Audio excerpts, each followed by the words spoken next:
As promised, I would start doing previews. And I'd find that interesting to say what I was going to do next and then figure out, well, what am I going to say about that? Nah. Because even as I stood here the other night, I thought about that. It was a natural segue from where I was talking. My threat was, last time we were taping, I was going to speak about computers and free will, was the heading I made up. And I will not back down from that.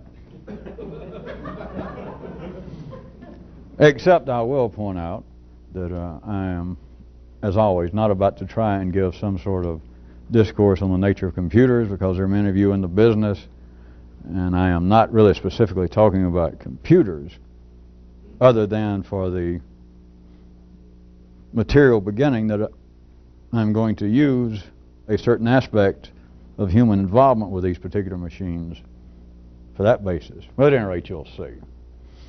But those of you who do not have any literacy in computers or may be frightened or bored by it, relax. They're headlines. Been going on now for years. It comes up and down, and all of you have been a witness to the growing technology and the kind of public and sociological fear, outcry, ebb and flow of computers, all the way from PCs at home that they were, if you recall, 3 or 4 years ago saying every home will have one, which by some reports almost did, there for about a month.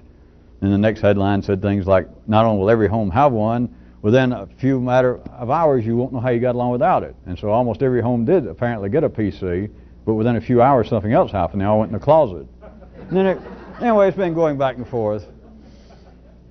Well, as you know, if you read news magazines, New York Times, almost anything, almost every issue of something is about computers and promises of artificial intelligence and where they're working on it. At any rate, one of the headlines that's been redone several times, but the latest incarnation I had seen of it that I thought about the other night was, it says, soon your computer will be on an intellectual par with you. One thing, let me make point blank verbally. Remember right now, those writing about computers, those operating computers, at least relatively speaking, out in the general population, are relatively sophisticated, educated, literate, more so than apparently the vast majority of high school graduates and many college graduates in our day and time. And so we're not talking about, no offense to them, but we're not talking about septic tank managers. No, we're talking about people who can read and write, and when you get into the more exotic areas of artificial intelligence, you're getting into the bailiwick, into the specific halls, not just the bailiwick, but you're getting into MIT, Harvard, and people working on this. And so these articles, such as the headline I just pulled out, it didn't come out of, I don't think, Popular Mechanics. But it was, I glanced through it, but I've seen those articles before. Now the basis of it was even more than that when I glanced through it. It's not just that coming up soon that your computer will be on an intellectual par with you.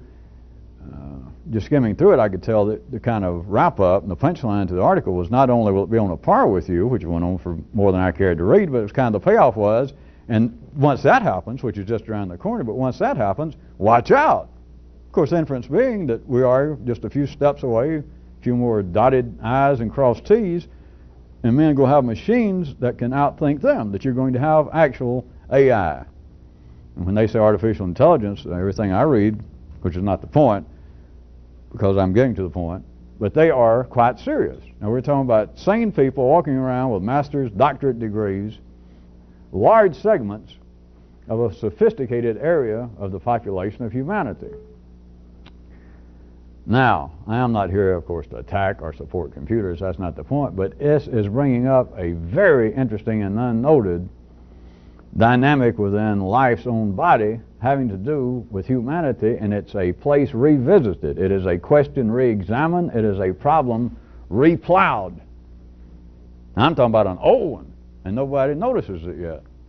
And I'm not just bringing it up to be a smart aleck or to be a sociological commentator for you people getting this on tape for the first time. It has to do with the way the human nervous system is wired up, how it is wired up in such a spatial way at the three-dimensional level so as to truly feel that there is an out there that is not only separate from you in here, but it is separate in such a way that out there can be manipulated or can be changed or may change on its own in such a way that may have almost no relationship to your perspective of it, to what's going on internally, which, for someone, if you're attempting to excite and build inside your own nervous system at new sites, is absolutely untenable. It is deluding, unprofitable, and again, it's information that's just right in front of you that you don't take advantage of. So, here we go. First off, everybody from experts to just semi-computer literate people, which we'll assume most of you are. The machine, no matter what size it is one thing. It's a digital recorder. That's all it is. So what is going on with such ideas, such promises by literate, sophisticated people that soon your computer will be on an intellectual par with you, and then the inference being, and then it's just a matter of other time that you better watch it. And as I'm sure some of you know, there are corollary articles popping up now of people frightened by this. And I'm not talking about some down-home Arkansas redneck fundamentalist preacher that's now equating computers with rock and roll records and saying it's the work of the devil. I'm talking about other intellectual, or at least they got degrees, writers, observers who say, we're fooling around with the wrong thing. In other words, they're saying in their articles and their view that this may be possible. We may get machines thinking on a par with us, and then even surpassing us. But, my friends, is that what we really want? Are we opening up Pandora's old closet again? You have a digital recorder. What is it that sophisticated, educated people are being driven to do by life? To talk about the possibility, the promise that very soon, just upcoming, that these digital recording devices are going to be your intellectual equal. And then right beyond. But at least you're equal. Well, not just at least. If it gets to be your equal, then it can surpass you. So you got to accept that. What is going on? Consider this. What you have is a brand new, unrecognized approach to this age-old problem, question, wherein now man's intellect is dealing with the question of free will. And exactly how, you might ask. And I don't blame you. Well, sure, I blame you, but I don't want to do it in public. I'd rather do it individually with each of you. So I'll go ahead and respond. As blameworthy as such a dumb question is, what does this have to do with free will? Your computer will soon be your intellectual equal, and then some, just a few days after that. What is that statement doing? It is attributing to a machine, to man's creation, the computer, abilities that men themselves lack. That's it. Okay, so it's not it. It was it, you just missed it. But no matter, no matter. We still got a few minutes, I don't have to leave yet. Human intellect, those who say that it's going to be your intellectual equal, and if not, your superior, they are attributing to that machine, without knowing it, they are attributing the very thing that men had discussed and argued about, and if you take intellectual people today and push it far enough, drives them nuts. It will shut down their digital recorder by getting up to the question of, are you actually have free will? I'm sure we do. Well, how do you know you do? Well, because I think I do. Yeah, but what if life in some way made you think that you got free will? You'd never know it. Even intellectual people, even people, the von Neumanns and everyone else, the fathers of computers, even they are left with Socrates and Hobbes and everybody else, those kind of questions of, oh, Jesus, I'm getting a headache. So, by and large, the question, I'm sure nowadays in the world of academia, they would say philosophically it's lost its taste, There's no great interest in the question anymore. But the question is always there in the human nervous system. Always, always, always. You don't have to be a philosopher, because it's just going on continually every time you criticize somebody, every time you whine, every time you excuse yourself. You are playing with the problem, trying to deal with, do I have free will or not? Every time somebody criticizes you, every time you take it personally, every time you ignore it. Everybody is dealing with that question. It's the human nervous system. It's not psychological for you people on tape. It's not philosophical. It's not religious. It has to do with flows of energy. Where is the source? Am I simply a conduit? Am I a transformer? Am I a relay station? That's all that comes out verbally and mentally as the problem of free will. With computers, what has man done? What has life done to man? Unless you people out there still believe in free will. And if you do, then that even brings up another question, because you believe in free will, and I point out some of this stuff, then you guys say, well, how would men of their own free will be that dumb? So you see, you've always been had, no matter how you want to argue the point. At any rate, nobody notices what's going on. Psychologically, they used to use the term, I'm sure they still do, of projecting. That they'd say that somebody that's has a great hatred of criminals is simply projecting. I mean, somebody's just fanatical about it. That they would have some sort of unconscious desire themselves to be a crook, and for some reason they can't, and so therefore they project it on other people, that they continually see nefarious motivations and desires in other people. All right, let me use that for a second, although it's not psychological that we're actually talking about. That's not the basis. But what they are doing, the human intellect being driven now by life in a certain way, is now projecting in these machines, as wondrous as they be, and as expensive as they are, as large as they are, and as fast as they can record digitally and play back. A lot faster than $199 Techniques cassette analog deck. I know that. I'm impressed. It can do that. And I know that some cost millions of dollars, and they can add up a lot longer string of figures in a short length of time than I can, and I'll admit it. I'll admit it. But what are they attributing to this machine? They are projecting on that machine that it has free will.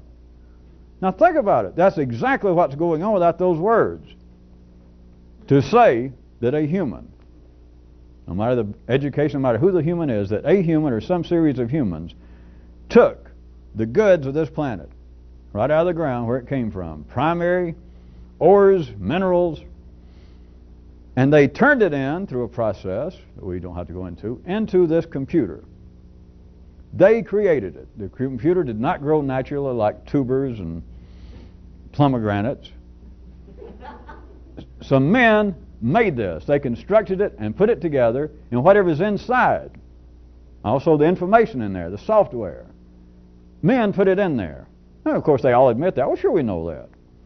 But now they take this quantum leap that in some way this machine, now again, we're not talking about mystics, not an ordinary run-of-the-mill mystics. We're talking about men wearing those funny lab coats that don't actually operate or get blood on them, but walking around and writing these articles and making speeches that these machines are taking on a life of their own, that they're going to become as intelligent as the person that put in the information that they record.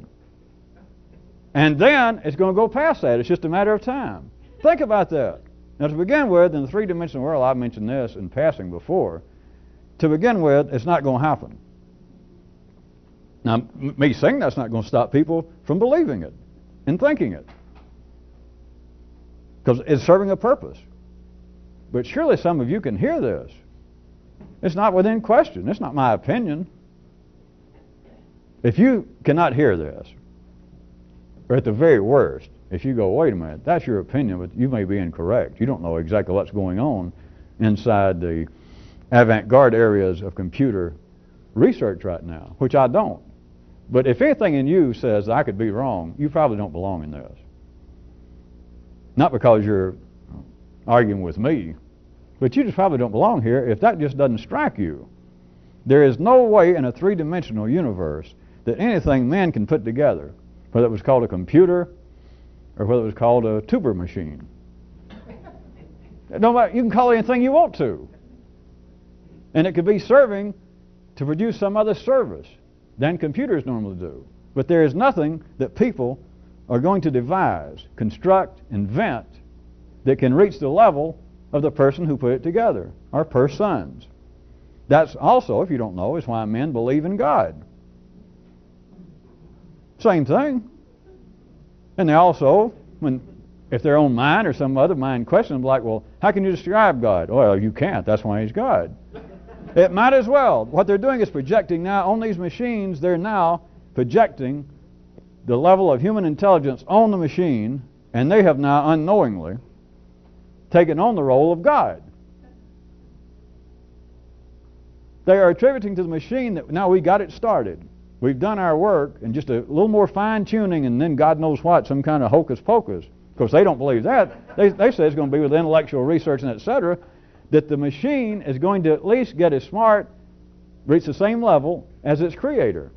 Three-dimensionally, I'm telling you spatially. I'm not going to preach on it again. I'm just saying if you don't hear this for a split second, I don't know how far you're ever going to get. It is not spatially possible. Not because I say so, and it's not just computers. That is not possible. It is not mathematically, spatially possible. And yet, if I stood up and tried to say that, well, all of you must know this. That would just be considered not necessarily heresy, but just stupid. I mean, somebody asked me, do you have much education in computers? And I say, no. And I can turn one on. And they say, well, that explains it. Remember, it's not about computers. That's not the point. Because it could have been something else. It could have been an analog cassette deck. It just wasn't.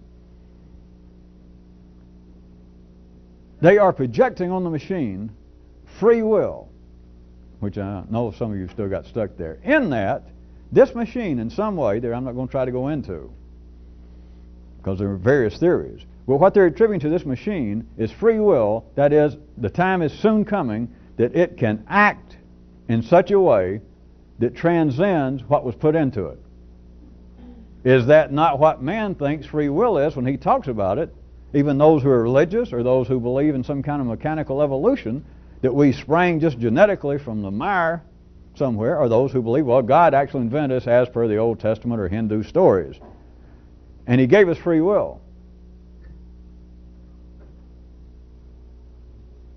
Do you not see it's the same thing that the human intellect is now doing to the machine, that it will be able to transcend the limits of what was put in it? That the stories, the way they're interpreted normally in the Western world, and the Judaic Christian tradition is that God made Adam and Eve and told them, all right, you got freedom of will. And the first thing they did was run amok, right? That is, they transcended, or in this case, from that view, they transgressed the information put in. That God, according to the story, the way I recall, basically, was He said, all right, you can live here in the garden and you're in charge and you can push around the worms and the monkeys and, here's your sex mate and do anything you want to except, oh, by the way, don't eat off that tree. So He fed the information into man, Adam the machine, his creation, that is. He constructed it. He put in the information, and what's the first thing? Very shortly. The Old Testament didn't put it this way, but it'd be like God picking up a headline, Jehovah, and it says, any day now, coming up soon, Adam is going to screw up. That is, Adam is going to reach an intellectual level with you. Now, an ordinary intelligent would say, well, just because Adam ate the forbidden fruit, that doesn't mean that he got on that same intellectual level as Jehovah, as his creator. He transcended the limits of what was put in, because God said, all right, you got freedom of will. But let me tell you, since you've got freedom of will and you got some intelligence, now all the time I'm saying this, imagine a man somewhere, an intellectual, sophisticated guy talking to his newest computer, his new design. Jehovah says, you got freedom of will. Now I'm leaving up to you. Oh, by the way, don't eat that. So there's the information that he fed in to the machine. Adam recorded it. Jehovah said, you got it? He went, yeah, got it. So Jehovah leaves. The guy walks out of the room, he leaves his machine going, and what happens? The machine is able to transcend the limits. And the limits was the information, because the information, God said, God, the creator, or man talking to his machine, I built you, all I got to do is unplug you. The machine goes, hey, no problem with me. And as soon as the guy walks out of the room, what happens? The machine, that is Adam, went beyond the information put in, because the information put in was, don't do that or you'll die. Don't do that or I'll get even with you. Don't do that or I'll unplug you. And he says, okay. So Jehovah goes off to wherever they go. And what's the first thing he did? He did it. That is freedom of will. That is the form, the same form of the headline reading, soon your computer will be on an intellectual par with you. That is, you can put information into your computer that you can say, all right, tell me what 2 and 2 is. And the computer says, and it sends you back, I'll do better than that. 2 and 3 is 5. It's the same thing. That's exactly what is going on, that now the human intellect is attributing. Well, I thought if I did enough examples, that is what I meant by freedom of will to start with. That the machine in some way, if instead of it was being a digital computer, if you can take a more simplistic example, if it had been just an analog cassette deck, it would be as though you could sing into it or play an instrument into it and play it back, and it'd change the words to one of the verses it didn't like. That's exactly, that it had some freedom of will.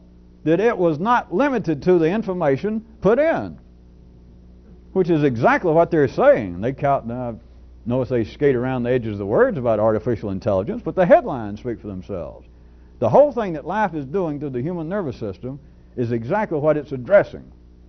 That man is now dreaming, predicting, almost promising that just any day now, just right up the horizontal line of ordinary spatial time, we're just coming up to where these machines are. And now instead of saying going to be an intellectual par with you, have artificial intelligence, what they're really saying is, what life is making the intellect now look out here instead of worrying about itself, is look out there and say, this machine is very shortly, tomorrow, no doubt about it. Am I not right? And some other guys go, yeah, I agree too. Just very shortly, this machine, and now what they're actually saying is going to be able to do that, which I can't do, which we can't do. That's also, off on the side, is why some people find it frightening without knowing why. Is life making men do that? And it's almost as though, as complex as life can be, it's almost as life says something. For those of you who don't know it yet, or the one guy with the Punch and Judy, it's like every now and then life goes boo. And life forgets it's such a time warp, such a time distance inside the size of life's body, it can go boo. And then later, another part of life's body hears boo and goes, and forgets it was it. And so life can say, machines, soon your computer will be as smart as you. And then sometime later, it could be an hour, a month, some distance later, some other person, that is some other part of life's body, goes, Jesus, if that's true, I don't like that. We might not should be doing that. That is threatening. This life is going boo, and then later, I think, who said that? And there ain't nobody to say it except life. Which, if you want to go back to the same level, if humans worried about, are machines going to get smarter than we are? Are they going to get out of hand? That's the same thing as life going boo, and then later going, who said that? Who could say that? For men to worry about this machine's going to be as smart as I am, I don't want anything to do with that. Even smarter, that's dangerous, because then how are we going to control it? How's it going to get smarter? Life goes boo, and later goes, what was that? All right, you keep laughing, do it 3 times. It's the same thing that you're saying to the machine, you're going boo, and then later you go, what was that? God, that's frightening. The machine didn't say boo, you said boo. All it does is record it. But beyond the recording, beyond the actual material functions now of computers, they are now attributing, projecting, theorizing, promising that in the future, tomorrow, this machine, these machines will be able to do the very things that we can't do. Overcome the limitations of our input. It's a marvel indeed. It is, for any of you who can hear it a little bit further, it's like the old, quote, God dreams turned inside out. It is life stirring up the mixture so that those in the kind of general intellectual forefront, which those involved with computers and the attempt at artificial intelligence, I'll go ahead and include them, it is that segment of life's body pulling away any attention that people might still have specifically or to verbalize about, well, how smart can we get, or where is human nature going? How much more intelligent we can devise these rockets and spaceships to send people into orbit and other planets, and we can make these machines that will do calculations in a minute that would take us 100 years. Where are we going with this? Where is it all going? As though now there's something, it's no longer just us. It's not just our limitations. It's not just the limitations that an individual even may have that, well, I have 3 degrees. I have 3 doctoral degrees from 3 great universities. I'm about as smart as you can get, and yet I'm still human. I'm going to die. And even a guy down the street with an abacus can calculate faster than I can. And so it seems as though we are reaching our limits as humans. Where might the answer lie? And it's no longer just a matter of gods or life after death. Now it's our own constructions, computers. Here is the intellectual future of man. That these things now are that close to being as smart as we are. That close. Whereas, just look, they would say, 5 years ago or 10 years ago, the machines were the size of Rhode Island or Kate Smith. And now they're down to this size and 1,000 times as fast, or whatever it is. Just think, and that's happened within a half a decade. Yeah. So do you realize the kind of progress we've made from here to there in 5 years? Can you imagine the way it's going now? How much longer? Next week? Next month? That these machines will be as smart as we are. There is the future, my friends, of humanity. Think about it. They are attributing now that which seems to be more and more the kind of limitations, the kind of fencing in, almost the brick walls of where are we going as humans beyond this? How much smarter can we get? Physically, we can't do much more. We still can't wave our arms and fly, but with no great effort, it's no trick anymore, we can construct extraterrestrial crafts, we can plot them, we can devise programs that we don't have to sit here and tell them how to fly it. The people on board don't have to fly it. The machines fly in all kinds of complicated trajectories around in orbits and stop, restart. Physically, we can't do that. We're still just humans. But intellectually, we can do that. How much more? Where are we going intellectually? We've just about conquered everything. How much smarter can we get? You can only think so fast. The smartest guy alive right now can only add and subtract so fast. And of course, now it's almost moot because we got machines. The next statement is, well, there is our future. That's got to be. Absolutely in ignorance of the fact that the son of a bitch is a recorder. No matter what you do to it, no matter what you call it, no matter how you speculate, because you might as well be moving back, let us say, 50 years, 5,000 years. And some of you, just last week, your own nervous system. This is the same sort of thing of man projecting, what will it be like when I'm really intelligent? What will it be like when I'm as smart as I can dream I might be? There's the future. Because how much smarter can we get? I can think as fast as any human in the world. I can add as fast as it's possibly human. It still doesn't do me good because for $100 I can buy a machine that can add faster than I can, that can recall information. I don't have to look up all this stuff. So it seems obvious where the future is. It's there. Whereas 50 years ago, if you're going to say, where's the future of man? This same segment, going back in horizontal spatial past, 50 years ago, the kind of people that are now fooling around with artificial intelligence, if you said, where's the future of humanity? There's no doubt. It's here. We're on the verge of great breakthroughs. There are people now in other parts of the world, they're fooling around with atomic energy, being able to release. What the hell is that? Well, don't you worry, but the time's coming that you won't need these huge plants burning coal and all that the future, and they're going to be sending pictures through the air and all that stuff. You go, yeah, that's not physically possible, is it? Well, physically right now we can't not build some of this, but that we already know how, because here's the future. But now, just within 50 years, more or less, that's not a magic figure, but now almost within 50 years, it's not humans, now intellectual. The forefront of sophisticated thinkers. They don't understand the future is here. They would still say we need education. We've got to certainly have education, and people think. But the future's not really here. We've about reached it. The future is where? The computer. It's not an attack on computers. Nothing is wrong. But nobody notices what they're doing. They have turned the computers into what was yesterday the general attitude of how man's progress is going to be made, moving on up his nervous system, expanding the brain. But now it's gone from in here to apparently out there, that once you reach a certain point, which nowadays it's pretty easy to do, is to get about as smart as the general feeling is now, the general need of people to be intelligent. Because now about all you got to do is be intelligent enough to what? To program and run a computer. And of course it helps to be, maybe you've had 1 or 2 undergraduate courses in history, or maybe a little American, British lit. A few little things here and there so that you can carry on to a cocktail party at Christmas with the boss. But about all the education you need now is how to operate a computer.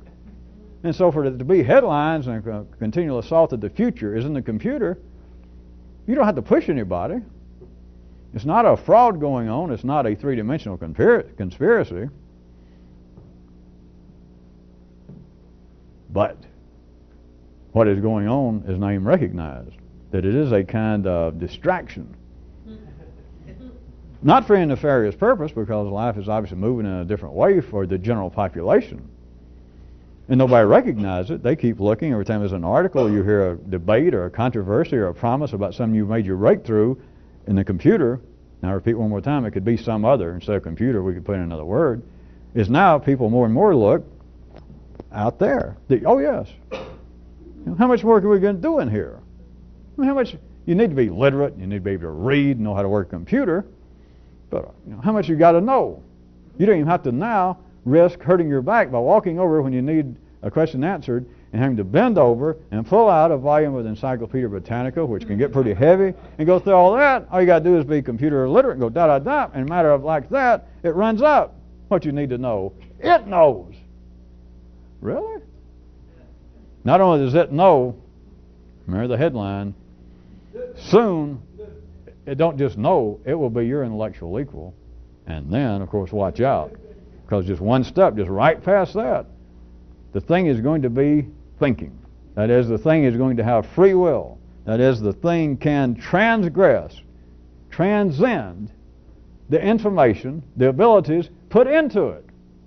Is that not man's dream? Not for a machine, for him. Well, sure, I'm kind of a dunderheaded, sorehead, dumbass ne'er-do-well.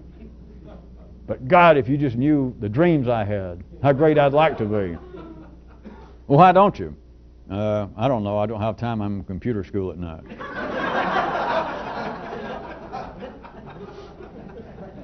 Cheap joke. The thing is, there's never been an answer to that. That is why I was pointing out that men continually, whether they use the words or not, are wrestling with the problem, trying to deal with the problem of freedom of will. For people, they will admit, they'll strip their soul and then look bare and say, I'm not at all what I wanted to be. I'm not at all what I planned to be. I'm not at all what I know I could be. Well, why don't you do what you could be? Why don't you realize your full potential? And then no matter what they say, what they're doing is dealing with the problem of, well, I'm not sure we got freedom of will. Whether the person ever uses that term, they don't know why. Of course, then they have to say, well, I don't know. I didn't have a very encouraging childhood. The God's got it in for me. But now they're talking about, forget me. They're not saying this, but let's forget ourselves. We now have these little beauties. We have now given constructive birth to these machines, and these little bastards are going to be able to do the very thing that even Einstein, Buddha, Galileo, Kepler could not do. The very things. That is, they can go past the limits of the information put in, of the energy put in.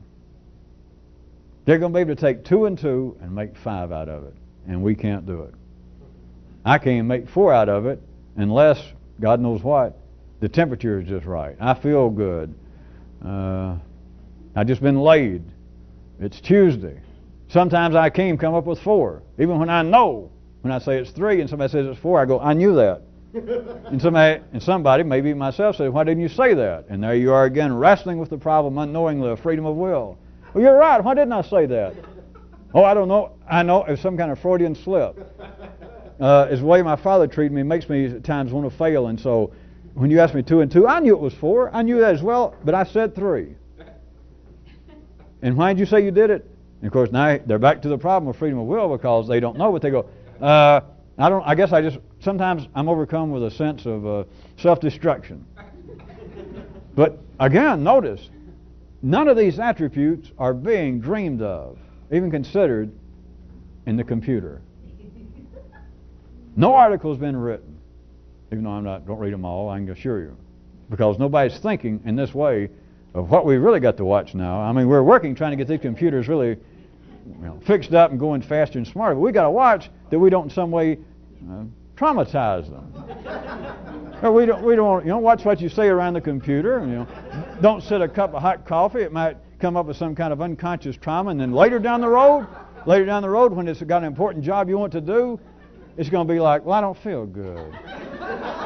Or it's going to give you out the wrong information, and you'll check it maybe with another computer and say, why'd you do that? And it's going to go, I don't know. Which would then be back to the human level. That is, back to the Creator's level, that here it is, Creator's, man's now playing God in his imagination. Got nothing to do with religion. But he's playing God, that is, we have created something. Until now it was called constructing something, building something. You built a car, but nobody worried about that you're going out some morning and crank up your Pontiac and it's going to go, you sure are dumb. Or why don't you get a better job? Nobody ever worried about that. They called it building something. But now computers, it's a creation. Not just, of course, the physical hardware, but what it does. That it's a creation. And the dream is that the creation will not be subject to, as I was pointing out, you've got to laugh out of it, but no one has ever thought, wait a minute, if the machines get that smart, at least if they get to our level, then they're going to have the same kind of problems we got. That is, they'll give out wrong information, and when called on it, they go, well, I knew that. I knew better. And they'll do it for some kind of unconscious reason. They'll do it for some reason they don't know about. In other words, they'll be just as dumb, just as limited, just as flawed as we are. Nobody's ever said that. Nobody's ever thought that. And if I pointed it out, they go, well, you're crazy. A machine can't do that. Think about it. But it can be as intelligent as you are. Oh, yeah. But there's no way that a machine would give out a wrong answer and then when you point it out, go, I knew that. Well, why'd you do it? And then fill it in. No. But they don't notice in the three-dimensional world you've got a kind of very tidy justice always going on. Again, I repeat to you, that's impossible. You could not have, if it was possible, you could not have a creation of man, whether it be called a computer or a fig trimmer. You cannot have a machine that will get as smart as the Creator and then be freed from all the other aspects. That is, what would appear to be, from a three-dimensional view, the negative aspects. Like, all right, now you've got a machine, let's assume that it is now as smart as its Creator. And it's going to have none of the flaws. That is, it will not make Freudian slips. It will not give out information that is self-destructive to itself. Oh, no, no, no. It's impossible. A machine can't do that, right? Wrong. The impossibility is you can't have it both ways. Well, you can't even have it the first way. Well, I'm trying to point out to you, you couldn't have it both ways even if you could have it the first way.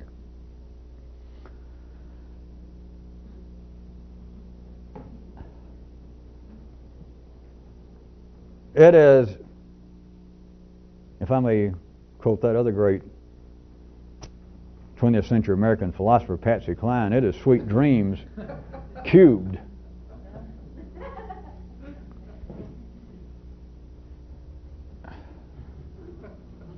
There is kind of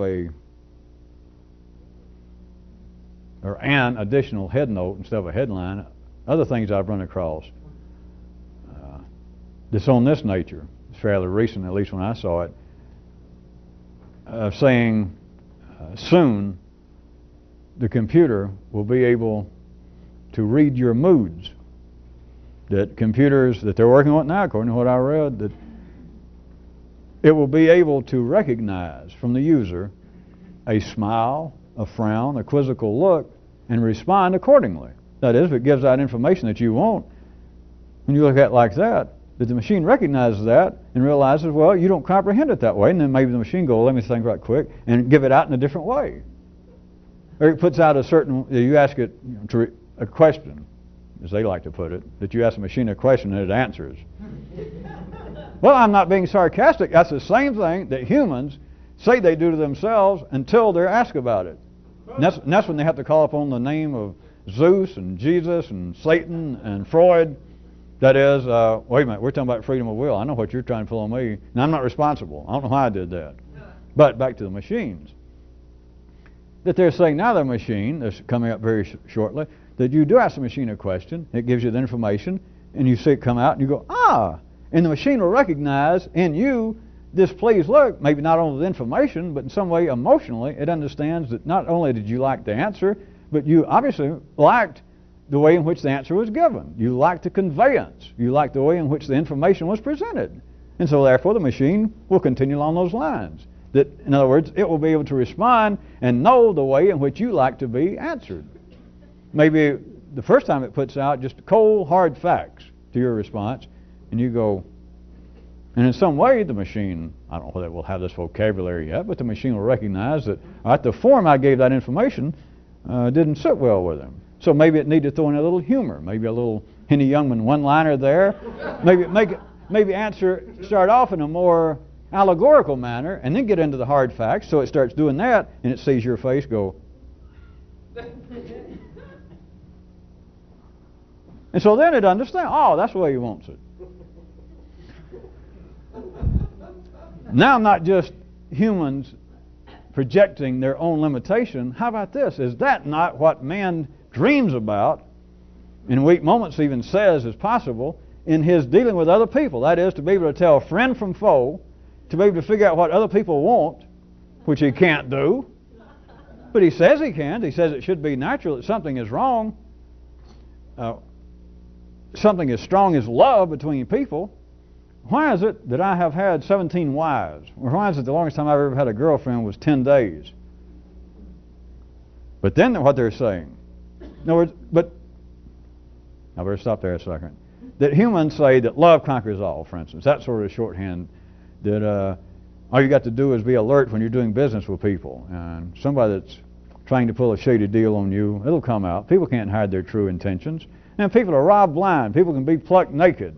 You can have your clothes stripped off at Times Square, and it'll take you 30 minutes before you notice, wait a minute, they didn't just take my wallet, they took my boxer shorts. Or that somebody says, I'm your friend, I'm here to help you. And you think, oh, thank God. And then later you find out you've been plucked like a chicken. Or you say, I love this person, I love them, they mean so much to me. And then 2 minutes later you got a butcher knife about to stab them. But now they're saying, this would not happen with a machine. That the machine will be able to do the very things between it and you, that is, between the creation and the creators, that is, machines and man, the very things that men can't do. Men can tell somebody something, and they can tell their son, don't do so-and-so. Or an employer can tell an employee, look, it's very important you do such and such. Do you understand me? And the employee goes, yeah. And the guy leaves, and the employee goes there and pushes the wrong button and does $500,000 worth of damage to some sort of equipment. What they're saying now is the computer wouldn't do that.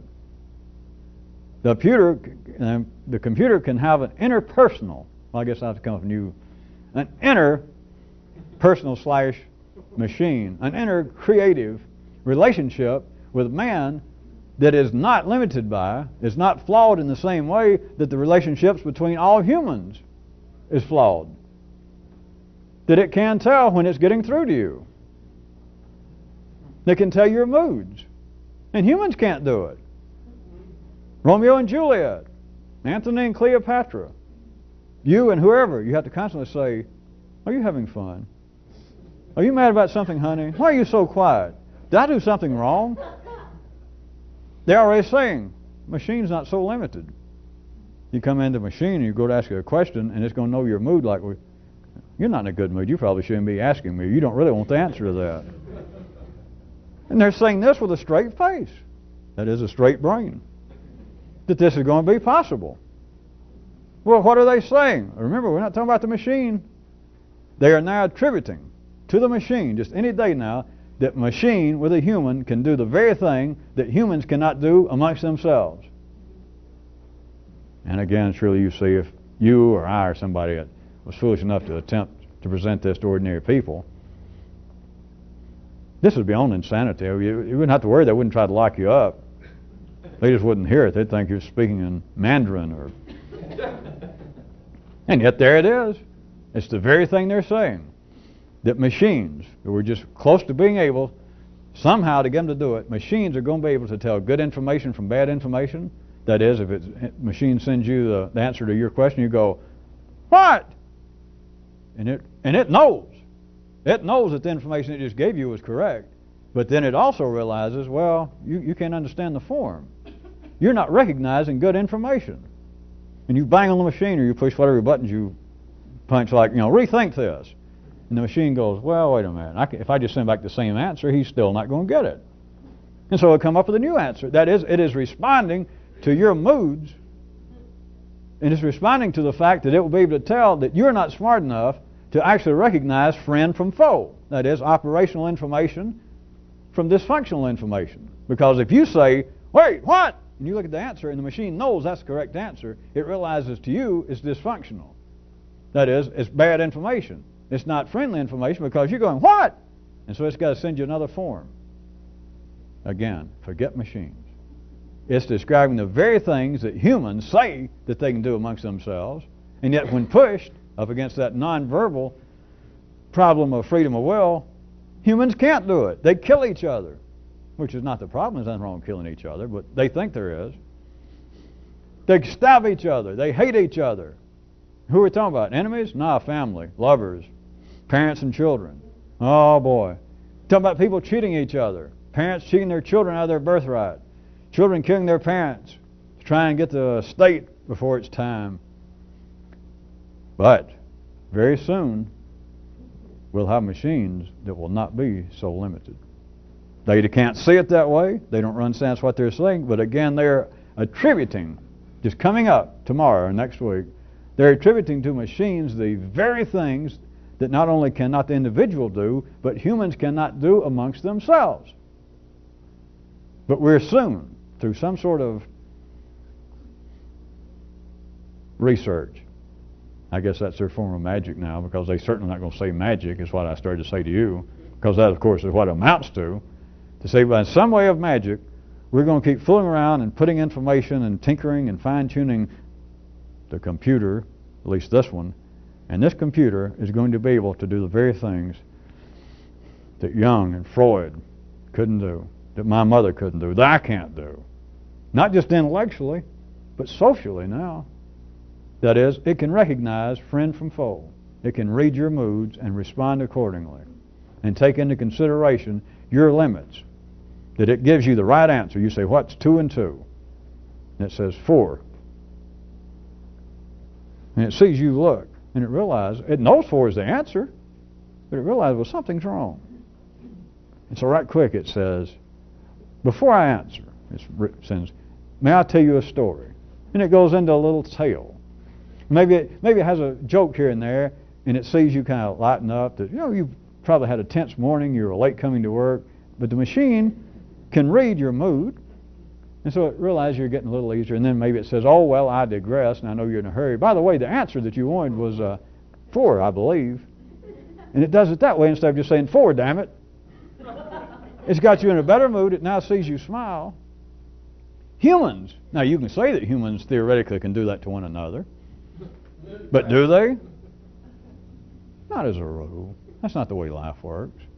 But now, a creation, something that a man created, or men created, are now going to be able to do in some magical moment, some magical, mystical way, just very shortly.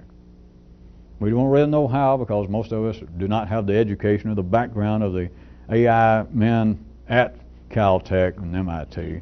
So we're not sure how. They go in these laboratories and they put on those little phony baloney coats that never get blood on them. And they go in there, but they promised, we have no doubt, they sent people to the moon. They created atomic energy. And they're saying very shortly, without any doubt, that these machines, they're going to do whatever it is to these creations.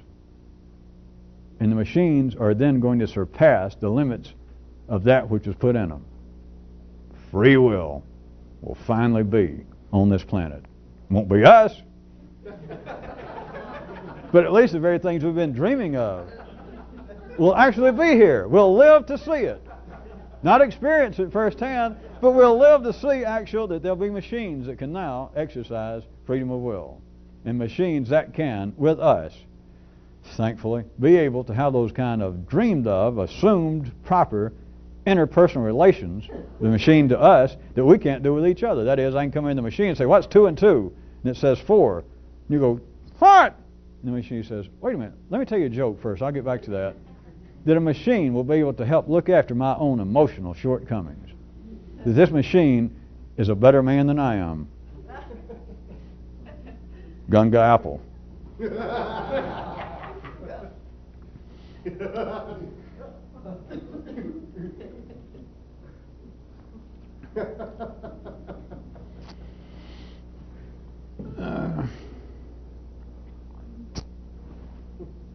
The time I got left, there's no sense trying to move into a new area of talk. A few people on tape, and I guess some of you, it's not totally unprofitable to mention it again periodically. As much as this may seem to hang together at times, like I spent 55 minutes already tonight talking about apparently computers and freedom of will and man's idea of these machines being able to do things that he says he can, and yet when pushed, and if you got the right kind of perception of the way human life is wired up now, it's not just a hint or being pushed. You simply realize, for very good reasons, they're not that hard to see purposes, that men dream about, talk about, believe they should be operating in ways that they've never been able to fully operate in. That's part of the churning process, that's part of the growth process. And so now it's like they're taking a quantum leap, though, of going from, well, do we actually have freedom of will? I could even suggest, if you want to play this game right really quick, is not the point, but you remember that little spate of interest and theories that came up about sociobiology. One or two books, and it was, I guess it was on par with, they're fighting for headline space with computers for a while, at least a week or so, in front of Time and Newsweek and such as that are we nothing but our genes? Is human thought, is human emotion, especially got into, I guess when they call it sociobiology. Is the interpersonal relationships, is the love between humans, is the hate between humans, is suspicion, is the desire to cheat somebody else. Is that not sociological? Is it not perhaps psychological like we thought? Is it just our little greedy genes? That's us just doing what our genes make us all do? And it was just, as you recall, it was the hot topic. For how long? A week? Is this possible? Is our genes making us do this? And that was the question, poised, burningly, on the lips of the same kind of people that I was describing as the sophisticated, educated segment of the general population of humanity. There they were, poised. Is it possible that's all we are? It took about a week, and I went, nah. And that was the end of it. This was not the point, but I was going to suggest, do you not find, those of you that get good at this, how curious, how fortuitous, how things seem to work out that I could point out if I was such a person. I'm not saying this has no validity, but that was almost a kind of prelude into artificial intelligence and machines. It's like bringing this up, it's almost a kind of intellectual stalking horse. Is life bring that up that, hey, what if it's possible, all this question about freedom of will and why do family members murder one another, why do people say I love you, and 2 minutes after getting laid, one partner stabs the other one because they dropped a cigarette ash on the new carpet? Why is that? Why can't we explain it? How come we've been through religions, and now we've been through psychology and Western analysis and Freudian thinking for 80 years?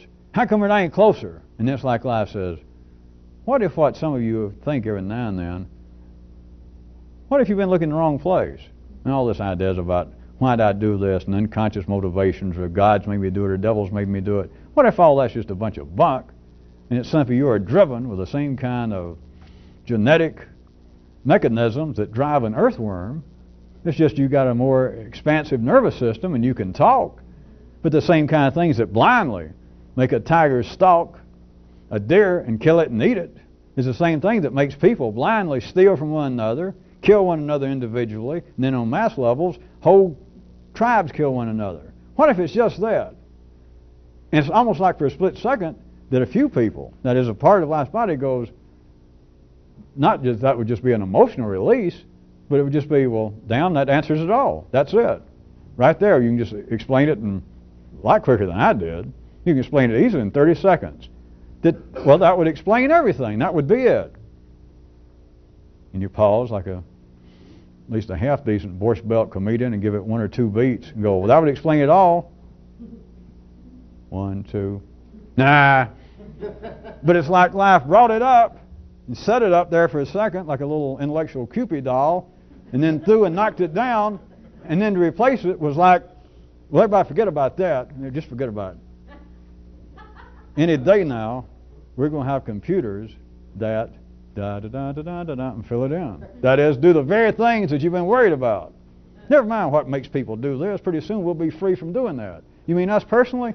Well, not really, but never mind all that. Look over here. Don't think about it. Look over here. We're going to have machines that can do the things that the people that make the machines can't do. What a relief. Jesus, finally, paradise.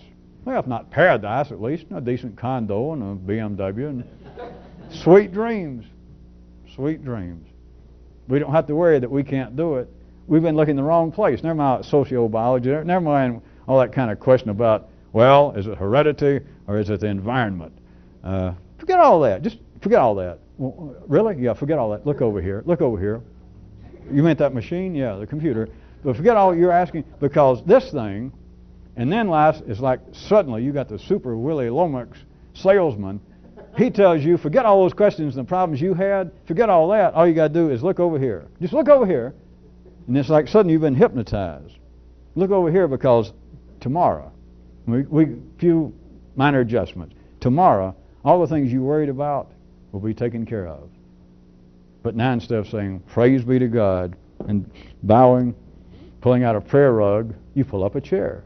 You take a brochure, because now you're freed from the limitations, because these things we've been making up here, these things are about to take on the attributes that for a long time we thought we had. But anyway, don't worry about that, like I said. But these things now can actually do it. Well, don't look at it that way. Just be amazed. Just be sorely impressed that this thing shortly will be your intellectual equal. Let's say next week, relatively speaking. Then next month, watch out. And they'll be able to read your moods and react to you in a way that's not just human, in a way that's transcends the human limitations. Praise be to IBM.